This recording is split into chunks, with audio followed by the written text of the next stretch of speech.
My name is Laura Greer, and I've been called the Indiana Jones of adventure travel photography.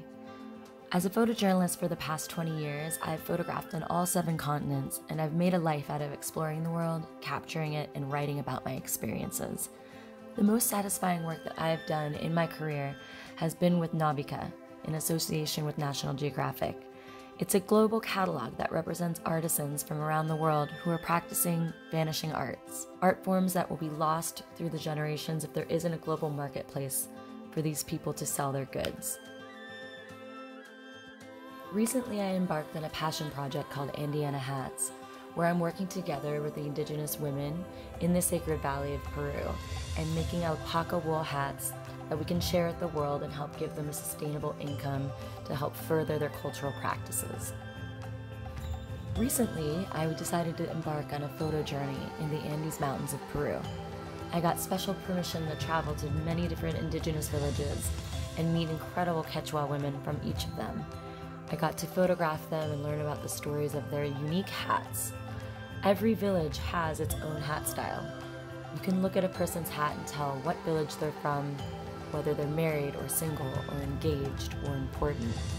And I think it was a really interesting lesson to learn about the history of not only the Quechua people, but about hats in general.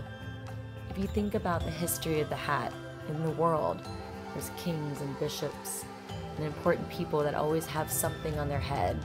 Wizards, priests, important people had tall crowns or tall hats. A hat covers your third eye chakra, your energy field, your energy source of your body. It really does protect you. And when you wear a hat, you have a sense of confidence. You have a sense of being protected. And that is something that is really interesting to me. And I wanted to get to the bottom of it and learn more about the Quechua people and why hats are such an important part of their culture. Embarking on this project was not an easy one. Some of these villages take 4 to 5 hours just to hike up to. Many of them don't even have roads to them. Some of them are not even connected remotely to cell phones or technology. And most of these women don't even speak a written language. It's an ancient form of Inca language called Quechua.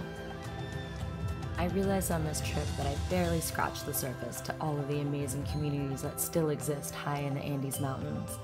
What I love about the Quechua culture is that they feel that true connection is being connected to Pachamama, or Mother Earth. Our idea here in the Western world of being connected is through technology and social media and our cell phones. And there, they still really believe in human connection, and they still very much treasure their cultural practices from many years ago. Every time I go, I feel the energy of the Sacred Valley. I feel more connected to Mother Earth. And going to meet these women and uncover their stories about their hats and what they say about them made me realize what true connection is.